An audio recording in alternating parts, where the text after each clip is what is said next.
Bad quarterback play wins that game. The pick six, terrible play by CJ. Back the other way, in for the touchdown. This one is off the hands and picked off. If you're Houston, you win that game with 31 other quarterbacks. It hurts, and I'm not, naive to it. I look back and I just feel like I let people down. Now, if you're Houston, what do we do at the quarterback position in the future?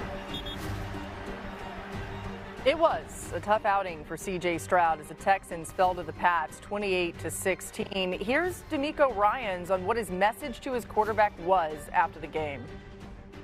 I talked with C.J. today, and my message is the same. Right now, it's just about him just flushing this one.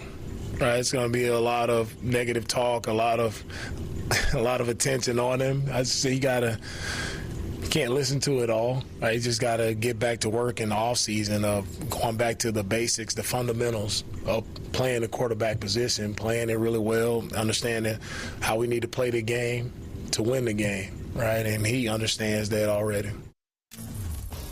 Now, remember, C.J. Stroud missed 3 games in November due to a concussion. The Texans were 3-5 at the time of his injury.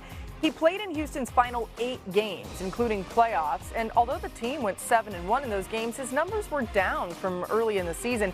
That includes throwing 5 picks in his 2 playoff games after throwing 5 in his final 11 regular season games. Mina, we'll start with you here. What went wrong for C.J. Stroud?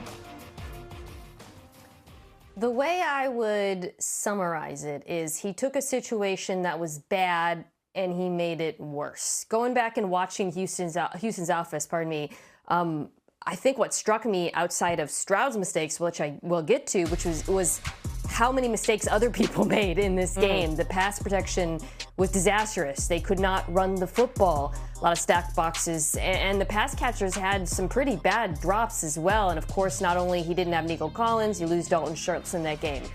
But on top of that, C.J. Stroud missed throws, and then, of course, the turnovers happened in some situations where, an example like the pick six, that's a bad play, it's a busted play. You got to just take the L there and not try to make something happen, which is what also happened in the prior round. And I think moving forward for Houston, that has to be the priority.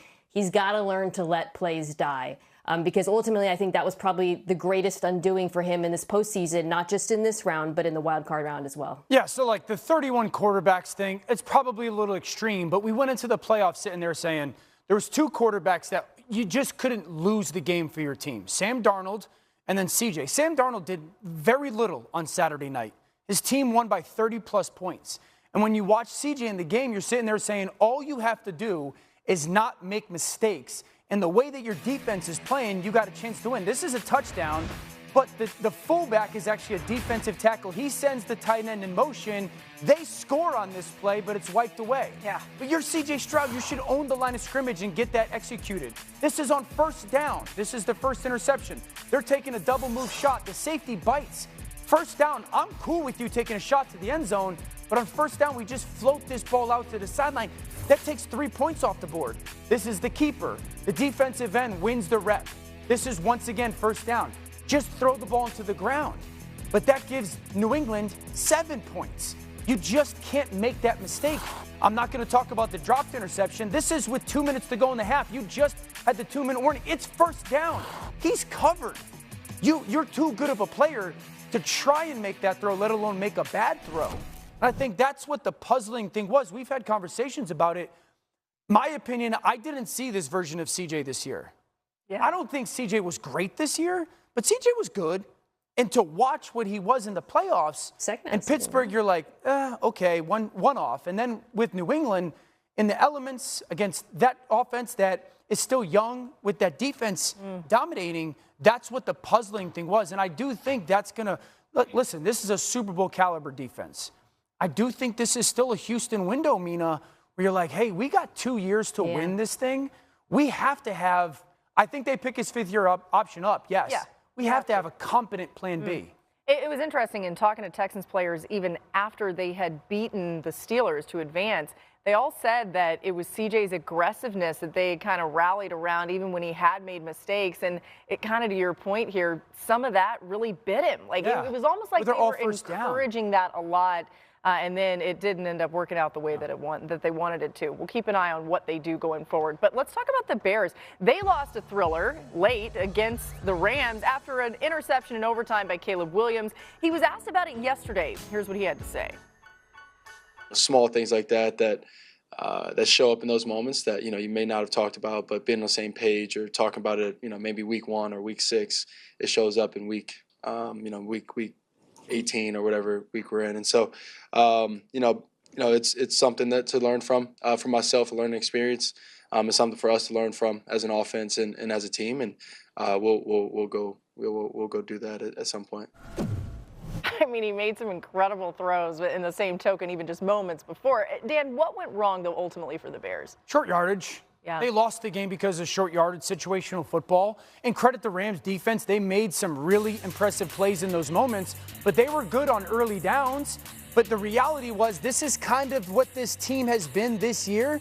I mean, in the first 3 quarters throughout the season, when it comes to the games, they're minus 4 points. And so they kept giving themselves we can get it done in the fourth quarter. We'll make the miracle plays in the fourth quarter. And obviously, Caleb makes that one miracle play. But it is a reminder of hey, a little bit of a too little, too late type of thing. And so I think the aggression on 3rd and 4th down were the right calls out of Ben Johnson to be in that mindset. They just didn't get it done in really any of them to swing the momentum of the football game.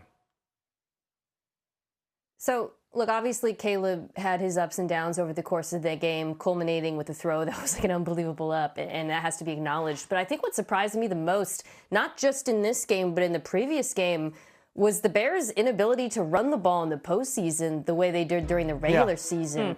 2 of their worst games of the year in success rate on running back runs happened in the wild card round and the divisional round. And while I do think the Rams' run defense deserves a ton of credit, I thought the backers were fantastic in this one in particular, as well as the DBs.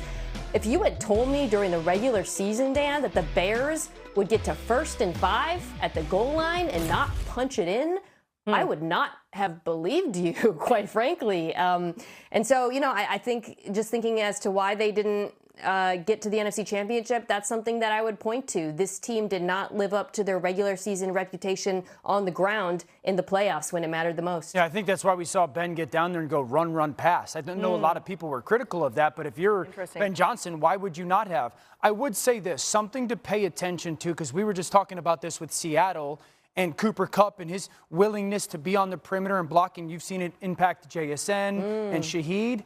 I do think that Chicago is in need of that wide receiver that just is that I'm going to do the dirty work in the run game, the Amon-Ra St. Brown, the Cooper Kupp. Did they kind of think Rome Odunze was going to do more of that? Or? I do, but Rome is a guy that kind of slips off the block on that 3rd and goal and allows Swift to jump and get hit by the defensive back. So I just think for the evolution of this offense, you need that outside perimeter player to be that nasty Jawan Jennings type of blocker, because that takes the run game to the next level all the time. To what you guys are saying, the 1.5 yards before contact per rush Sunday versus the Rams, their 3rd lowest of the season. Certainly a departure from what we had seen.